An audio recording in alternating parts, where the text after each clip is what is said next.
부터 마지막 절까지입니다. 20장 14절부터 제가 읽겠습니다. 세바가 이스라엘 모든 지파 가운데 두루다녀서 아벨과 벳마아가와 베림 온 땅에 이르니 그 무리도 다 모여 그를 따르더라.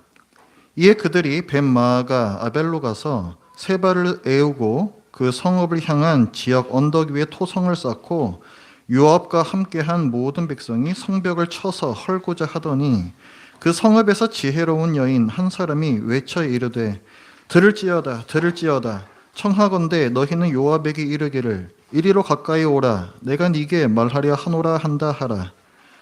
요압이 그 여인에게 가까이 가니 여인이 이르되 당신이 요압이니까 하니 대답하되 그러하다 하니라. 여인이 그에게 이르되 여종의 말을 들으소서 하니 대답하되 내가 들으리라 하니라. 여인이 말하여 이르되 옛 사람들이 흔히 말하기를 아벨에게 가서 물을 것이라 하고 그 일을 끝내었나이다. 나는 이스라엘에 화평하고 충성된 자 중 하나이거늘 당신이 이스라엘 가운데 어머니 같은 성을 멸하고자 하시는도다. 어찌하여 당신이 여호와의 기업을 삼키고자 하시나이까 하니 요압이 대답하여 이르되 결단코 그렇지 아니하다. 결단코 그렇지 아니하다. 삼키거나 멸하거나 하려 함이 아니니 그 일이 그러한 것이 아니니라.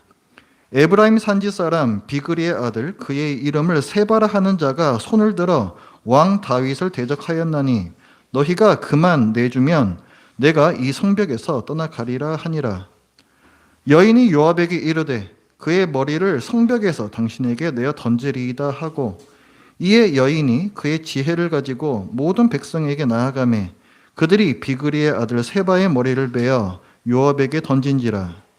이에 요압이 나팔을 불매 무리가 흩어져 성읍에서 물러나 각기 장막으로 돌아가고 요압은 예루살렘으로 돌아와 왕에게 나아가니라. 요압은 이스라엘 온 군대의 지휘관이 되고 여호야다의 아들 브나야는 그렛 사람과 블렛 사람의 지휘관이 되고 아도람은 감역관이 되고 아힐룻의 아들 여호사밧은 사관이 되고 스와는 서기관이 되고 사독과 아비아달은 제사장이 되고 야일 사람 이라는 다윗의 대신이 되니라. 아멘. 다윗이 압살롬의 반역을 진압한 후에 왕궁으로 돌아옵니다. 나라가 좀 잠잠해지나 했는데 곧바로 또 다른 반역 사건이 일어납니다. 세바라는 사람이 사람들을 충동질해서 다윗에게서 등을 돌리게끔 합니다. 다윗은 세바의 반역을 진압하기 위해서 장수들과 군사들을 보냅니다. 세바는 다윗의 군대를 피해서 이리저리 쫓겨다니다가 아벨이라는 성으로 들어갑니다. 이에 다윗의 장수 요압이 아벨성을 포위하고 공격하기 시작합니다. 이때 아벨성에 사는 이름도 나오지 않는 한 여인이 요압과 담판을 벌여요. 여기 주민들은 평화를 사랑하고 왕에게 충성하는 사람들이다. 그런데 왜 우리를 죽이려 하느냐? 그리고 이 성은 여호와께서 주신 이 이스라엘의 재산인데 왜 이것을 허물려고 하느냐? 과연 이것이 옳은 것이냐? 요압이 이 말을 듣고 대답을 해요. 이 성을 내가 허물라는 게 아니고 반역자 세바란 놈이 이 안에 들어갔는데 그 사람만 내주면 내가 돌아가겠다. 이 여인이 성 주민들과 이야기해서 세바의 머리를 베어서 성 밖으로 내어 던집니다. 그래서 요압은 그걸 받아들고 예루살렘으로 돌아가요. 한 여인의 지혜와 용기로 반역 사건이 잘 마무리가 되었습니다. 세바의 반역은 압살롬의 반역이 진압된 직후에 일어났습니다. 압살롬의 반역하고 비교해보면 어떨까요? 압살롬은 예루살렘 성도 차지했고 왕궁도 차지했고 또 온 이스라엘 군대를 동원해서 다윗을 쫓았었죠. 거기에 비하면 세바라는 사람은 아벨이라는 저기 어디 북쪽 끝에 있는 변두리 성입니다. 그런 성에 들어갔고 또 그를 따르는 무리, 그 성 안에 같이 들어간 무리 역시 소규모였기 때문에 사실 뭐 별로 위협될 것 같지도 않은 별것 아닌 사건처럼 보입니다. 그러나 세바의 반역은 결코 작은 사건이 아니었습니다. 왜냐하면 나라가 분열될 위기에 처했기 때문입니다. 세바의 말을 들어보면은 1절을 보면은 20장 1절을 보면은 다윗은 너네 지파 유다 지파나 다스려라. 너는 이제 우리의 왕은 아니다. 이렇게 얘기를 해요. 다윗이 유다 지파 출신이잖아요. 그 유다 지파나 다스리라는 거예요. 그래서 그를 중심으로 유다 지파를 제외한 나머지 지파들이 다 다윗에게서 등을 돌립니다. 압살롬의 반역은 어땠습니까? 아들과 아버지의 싸움이죠. 어쨌든 다윗 왕가 안에서의 싸움이고 지파들이 서로 나눠진 일은 없었어요. 근데 지금 세바의 반역은 어떻습니까? 나라가 분열되면서 다른 나라가 세워질 수 있는 상황입니다. 다윗을 따르는 나라와 다윗을 따르지 않는 사람들의 나라가 두 개로 따로따로 세워질 수 있는 상황이 된 거라고요. 그렇기 때문에 매우 큰 사건입니다.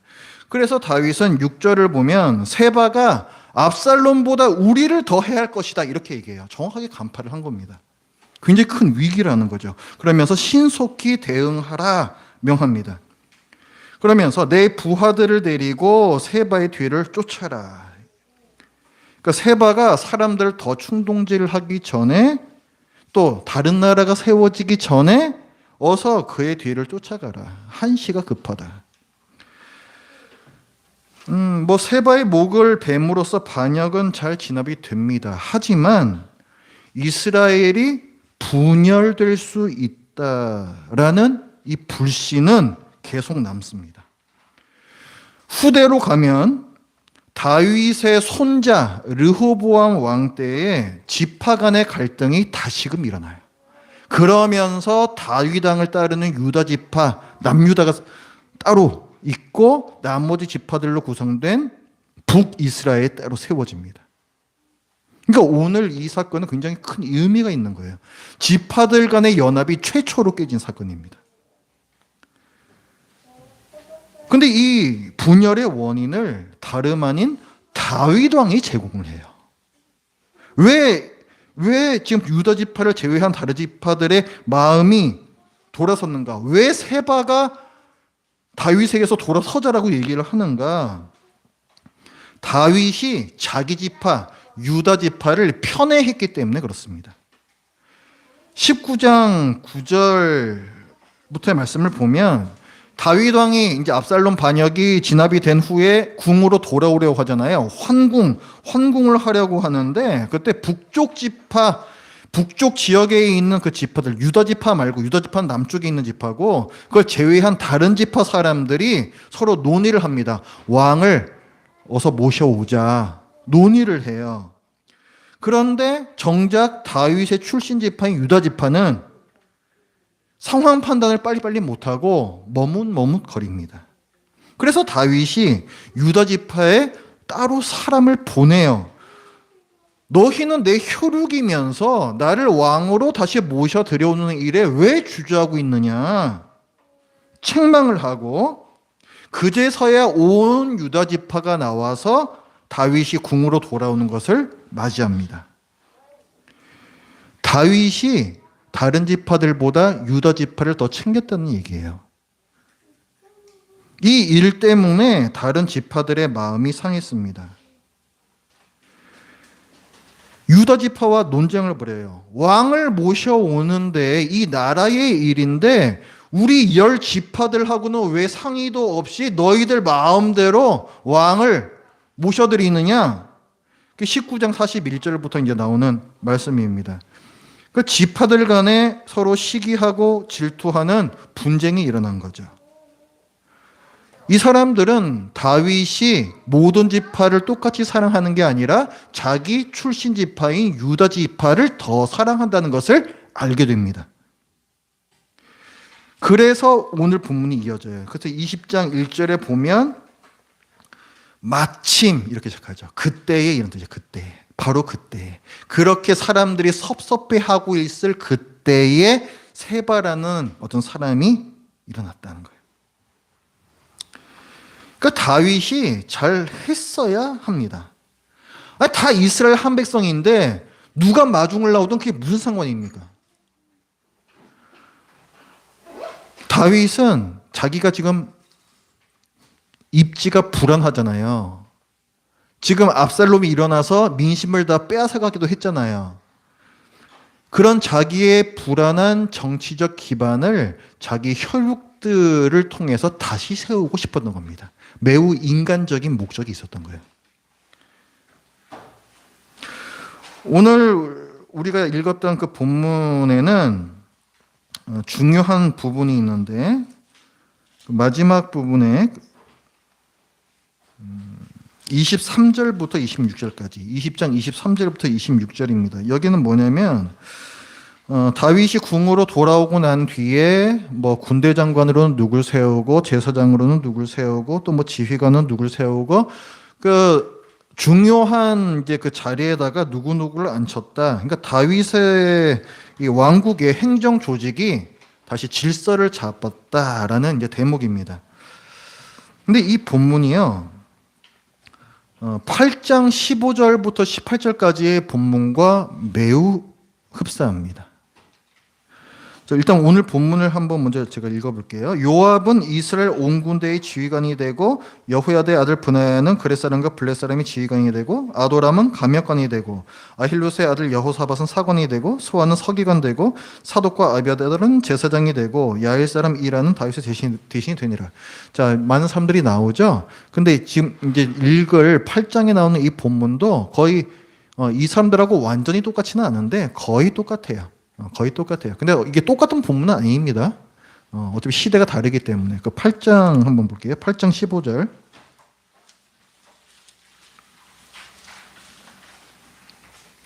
(15절부터) (18절까지) 다윗이 온 이스라엘을 다스려 다윗이 모든 백성에게 정의와 공의를 행할세. 이렇게 시작합니다. 자, 지금은 어느 때라는 거예요? 다윗이 잘하고 있을 때예요. 다윗이 잘하고 있을 때. 정의와 공의로 잘 다스리고 있을 때입니다. 그때 어떻게 누굴 세웠는가? 수르야의 아들 요압은 군사령관이 되고 아힐롯의 아들 여호사밧은 사관이 되고 아히도베의 아들 사독과 아비아달의 아들 아히멜렉은 제사장이 되고 스라야는 서기관이 되고 여호야다의 아들 브나야는 그렛 사람과 블렛 사람을 관할하고 다윗의 아들들은 대신들이 되니라. 이 구절이 거의 똑같은데요. 한 가지 차이가 있습니다. 그 차이가 뭐냐면 지금 읽은 말씀에는 마지막 부분에 다윗의 아들들은 대신들이 되니라 이런 구절이 있죠. 근데 오늘 그 본문으로 가면은 야일 사람 이라는 다윗의 대신이 되니라. 이 부분이 큰 차이가 있습니다. 그러니까 오늘의 본문에는 다윗의 아들들이 안 나와요. 다윗이 정의와 공의로 나라를 잘 다스릴 때에는 그 표현이 나왔었는데 지금은 그 표현이 안 나온다는 거예요. 외관상으로는 무슨 자리들이 다 회복된 것처럼 보이는데 누군가는 없다는 겁니다. 아까 읽었던 그 8장의 말씀은 이제 나라가 견고해졌다는 얘기거든요. 다윗이 잘 다스려서 나라도 더 견고해졌다. 근데 그 말씀이 7장 바로 앞장에 다윗 언약, 사무엘 다윗 언약 꼭 외워두시라 그랬죠. 그 다윗 언약에 바로 이어지는 말씀이에요. 근데 이 말씀 7장과 8절이 있고 나서 다윗이 밧세바와 성범죄를 일으키고 우리아를 살인한 사건이 있거든요. 그래서 그 다음에 하나님의 심판이 연이어서 나오고 많은 일들을 그 징계를 받다가 오늘 비로소 다시금 그 범죄하기 전에 누구를 세웠고 거기로 다시 돌아가는 거예요.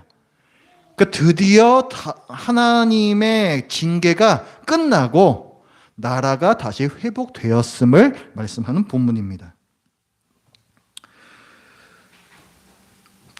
8장과의 차이, 다윗의 아들들이 없다는 사실, 암논도 죽었고 압살롬도 죽었습니다.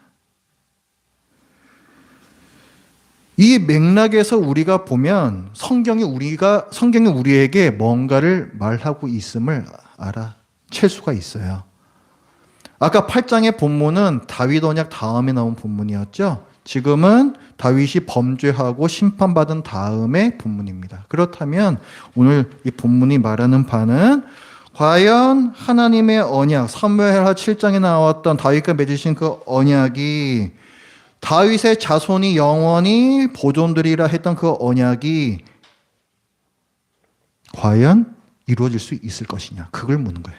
다윗의 아들들이 지금 없잖아요. 성경은 지금까지 불안불안한 다윗을 계속 보여줘 왔습니다. 오늘 본문의 위에 보면 다윗의 힘이 얼마나 약해졌는가를 우리가 볼 수가 있어요. 일단 왕이라는 사람이 부하를 통솔할 힘이 없습니다. 압살롬의 반역을 진압할 때 다윗이 부하들에게 명령합니다. 압살롬을 죽이지는 마라. 명령을 해요. 그런데 요압, 다윗의 오른팔 같은 사람이죠. 이 요압이 그 명령을 어기고 압살롬을 찔러 죽입니다. 왕의 명령을 알면서도 그 부하가 만류하는데도 압살롬을 찔러서 죽입니다. 적극적인 불복종이죠. 다윗이 아들의 죽음을 슬퍼해요. 그런데 그렇게 슬퍼하다가 요압한테 혼이 납니다. 지금 요압은 통제가 안 되고 있어요. 다윗 왕이 통제 못하는 사람들이 생겨나기 시작했습니다. 이런 요압을 좌천시키고 다른 사람을 군대 정강으로 등용을 시킵니다. 다윗이. 그런데 그 사람마저 요압이 칼로 찔러서 죽이고 자기가 그 권력을 놓지를 않아요. 그리고 오늘 이 세바의 반역을 진압하는 것도 결국은 누구입니까? 결국 요압이에요. 다윗 왕은 이러지도 못하고 저러지도 못하고 그렇다고 부하가 컨트롤이 되지도 않고 힘이 없어졌다는 걸 알 수가 있습니다. 그리고 오늘 이 사건에서 아벨 성과 그 백성을 구한 사람은 이름조차 나오지 않는 한 여인입니다. 이름 없는 한 여인이 구원을 행할 때, 또 반역자를 처리할 때 도대체 왕이라는 다윗은 뭘 하고 있었단 말입니까? 비록 다윗이 자기가 지은 범죄에 대한 하나님의 불같은 징계를 통과는 했지만 그러나 매우 약해졌습니다. 그는 아들들을 잃었고 부하를 통솔할 힘이 없으며 유다 지파를 편애하는 이런 부족한 모습 때문에 지파 간 분열까지 일으키는 원인을 제공했습니다. 그는 지혜롭지도 않은 거예요. 오늘이 20장까지 봤고 이제 이어지는 21장부터 말씀은 일종의 부록과 같은 부분입니다. 사무엘서의 부록과 같은 부분, 몇 가지 에피소드 이제 이런 것들이 나와요. 그러니까 사사기에도 맨 끝에 보면 에피소드들로 부록처럼 실려 있거든요. 이 사무엘서도 마찬가지입니다. 그러니까 실질적으로 사무엘서의 마지막은 오늘 본문이라고 보시면 돼요. 근데 뭘 말하는 거다? 지파 간의 분열이 생겼다. 그리고 다윗은 불안불안하다. 이렇게 끝을 맺어요. 그러면서 우리에게 질문을 하는 거죠. 과연 하나님께서 다윗과 맺으셨던 그 다윗 언약이 너의 왕위가 영원히 보존되리라, 너의 후손이 영원히 보존되리라, 그 약속이 과연 이루어질 것이냐? 왜 다윗의 왕위가 영원하리라는 하나님의 언약이 흔들리고 있습니까? 인간의 죄성 때문에 그렇습니다. 다윗이 밧세바와 간음하고 우리아를 죽이는 범죄를 저질렀습니다. 그리고 암논과 압살롬의 죄를 정당하게 정의롭게 처리하지 않았습니다. 그리고 이스라엘 한 나라의 왕이 자기 지파를 편애했습니다. 다 인간의 죄성에서 나오는 행동들이에요. 다윗도 또 죄를 저지르고 그의 아들들, 가족들도 죄를 저지르고 그의 장수들도 계속 죄를 저지르고 이 죄가 다윗 왕국을 조금씩 계속해서 무너뜨려 갑니다. 인간의 죄가 하나님의 일을 망치고 있습니다. 동시에 성경이 말씀하시는 바는 하나님의 자비하심이에요. 언약을 반드시 지키시는 신실하심입니다. 사람이 일을 망치고 있는 상황에서도 하나님께서 직접 간섭하시거나 보이지 않는 섭리를 통해서 인간이 낸 그 큰 상처를 봉합해 가시며 다윗 왕국을 유지시켜 가십니다. 우리가 지금 사무엘서 보고 있죠. 사무엘서의 초기 독자가 누구일까요? 사무엘서를 처음에 읽었던 사람이 누구겠습니까? 이스라엘 사람들이죠. 근데 어느 시대 이스라엘 사람들이냐? 포로 시대의 유대인들이라고 보통 봅니다. 포로 시대, 나라가 망해서 바벨론의 포로로 끌려가 있는 그 사람들이 이 사무엘서의 최초 독자였을 것이다. 이렇게 봐요. 그 사람들에게 이 사무엘서는 무슨 의미가 있겠습니까? 유다 백성이 왜 나라가 망하고 다른 나라로 끌려갔어요? 하나님 말씀에 불순종하고 우상 숭배하고 사회에서 정의를 행하지 않고 불의를 행하고 그런 죄값을 받아서 하나님의 언약대로 너희가 불순종하면 저주를 받는다. 그 형벌을 받아서 나라에서 쫓겨난 거죠. 하나님 땅에서 쫓겨난 겁니다. 그러니까 유다 백성들은 이것이 가장 큰 문제인 거예요.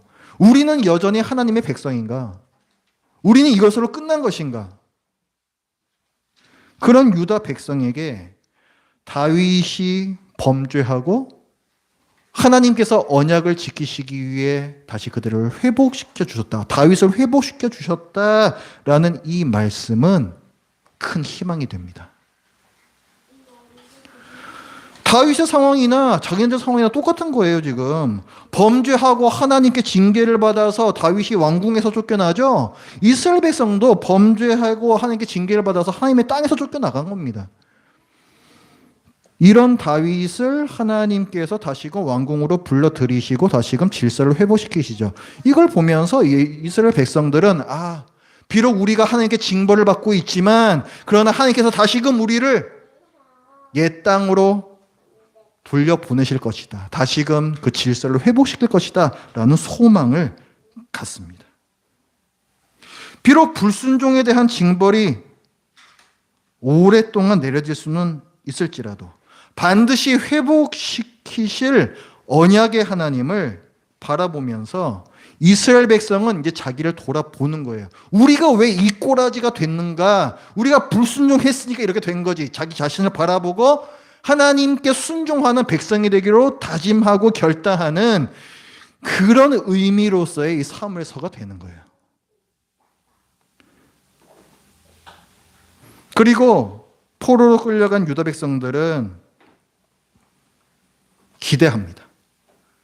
끝나버린 것 같은 다윗 왕조, 잘려버린 나무와 같은 이 다윗 왕조에서 다시금 새 순이 돋고 줄기가 나서 다시금 왕이 세워질 것을 기대를 합니다.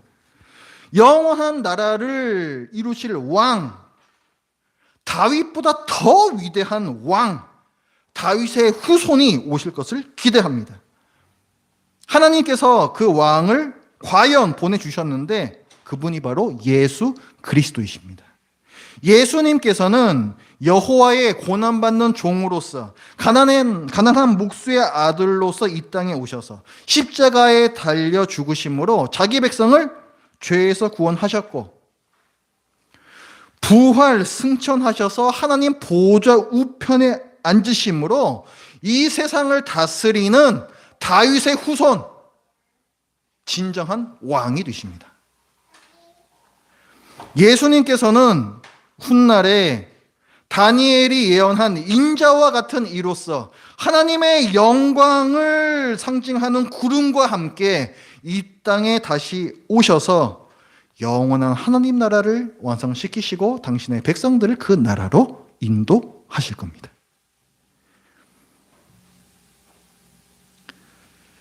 하나님께서 우리를 영원한 하나님 나라로 들여보시는 게 이와 같이 확실하다면 그때까지 우리는 뭐 하면서 살면 될까요? 예수님께서 우리 대신 하나님께 순종하셨고 우리 불순종의 죄값을 다 치러주셨으니 우리는 자유입니까? 하나님의 은혜 안에 있다고 내 멋대로 살면 안 됩니다. 성경에는 많은 인물들이 나오잖아요. 우리는 이 인물들 통해서 뭐를 배워야 될까요? 그들이 어떻게 하나님을 알아가고 있는가, 그거를 배우는 겁니다. 그들의 도덕적 행실을 배우는 게 아니고 이 사람들의 삶에 그 자기의 잘한 부분도 있고 못한 부분도 있는데 과연 이들은 어떻게 하나님을 더 알아가고 있는가, 그 부분을 우리는 배우는 거예요. 하나님의 백성이 언약 아래에 있다고 해도 불쑥불쑥 나 자신이 법이 되는 그런 사람, 자율적 인간이 되려는 죄성과 그로 인한 범죄가 우리 삶에 부정적 영향을 끼침을 성경은 반복해서 말씀해 주고 있습니다. 다윗도 그 중에 한 사람이었죠. 그는 분명 영원한 왕조를 주시겠다라는 다윗 언약 아래에 있습니다. 그러나 그는 여전히 자기가 죄를 지은 결과로 어려움을 겪어요. 만약에 다윗이 밧세바와 간음하지 않았더라면, 만약에 다윗이 우리아를 죽이지 않았더라면, 만일 다윗이 다말을 강간한 암논을 제대로 벌였다면, 만약 다윗이 암논을 살인하고 반역을 일으킨 압살롬을 제대로 벌였다면, 만약 다윗이 궁으로 다시 돌아올 때에 자기 지파, 유다 지파를 편애하지 않았더라면, 그렇게 하나님의 말씀대로 공의대로 그 나라를 다스렸다면 다른 사람에게도 고통을 안겨주지 않고 자기도 더 행복하지 않았겠습니까? 어차피 하나님의 나라는 이루어지는데 그 안에서 행복하게 사느냐 불행하게 사느냐는 여전히 갈릴 수 있다는 거예요. 새 언약 아래에 있는 우리 역시 죄의 결과로 어려움을 겪습니다. 다윗처럼 자기 죄에 대한 보응의 징벌을 당하지는 않지만 아버지가 자식을 사랑하여 죄에서 돌이키시려는 그 훈육을, 그 징계를 우리는 받습니다.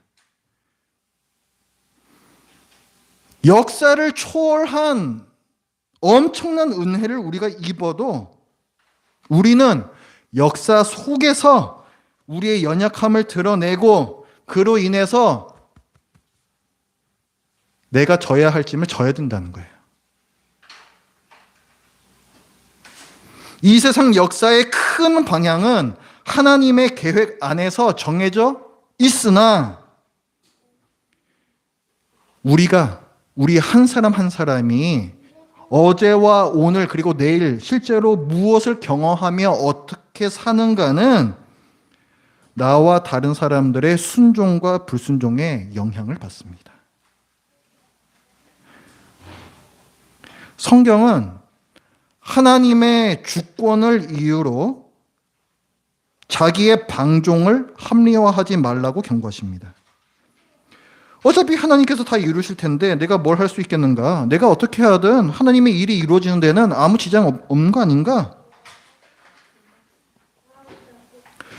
정말 하나님의 주권을 존중하는 신앙은 마음과 목숨과 뜻을 다하여 하나님을 사랑하고 이웃을 사랑하라는 하나님 말씀대로 살려는 신앙입니다. 그게 내 인생에서 하나님의 왕되심, 하나님의 주권을 인정하는 거죠. 내 멋대로 사는 게 하나님의 주권을 인정하는 겁니까? 하나님께서 가르쳐 주신 대로 사는 게 옳고 행복합니다. 세상적으로 잘 살고 못 살고는 관계가 없어요. 성경에서 보십시오. 세상적으로 남부럽지 않게 살았던 그 다윗의 인생 후반보다 세상에서 쫓겨나서 광야에서 고생하던 그의 전반부 삶이 더 빛나고 더 멋지지 않습니까? 행복한 사람은 세상에서 성공한 사람이 아닙니다.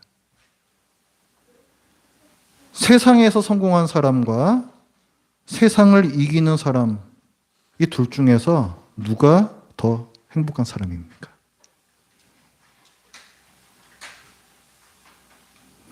세상에서 지배하는 사람과 세상을 지배하는 사람 중에서 누가 더 자유로운 사람입니까?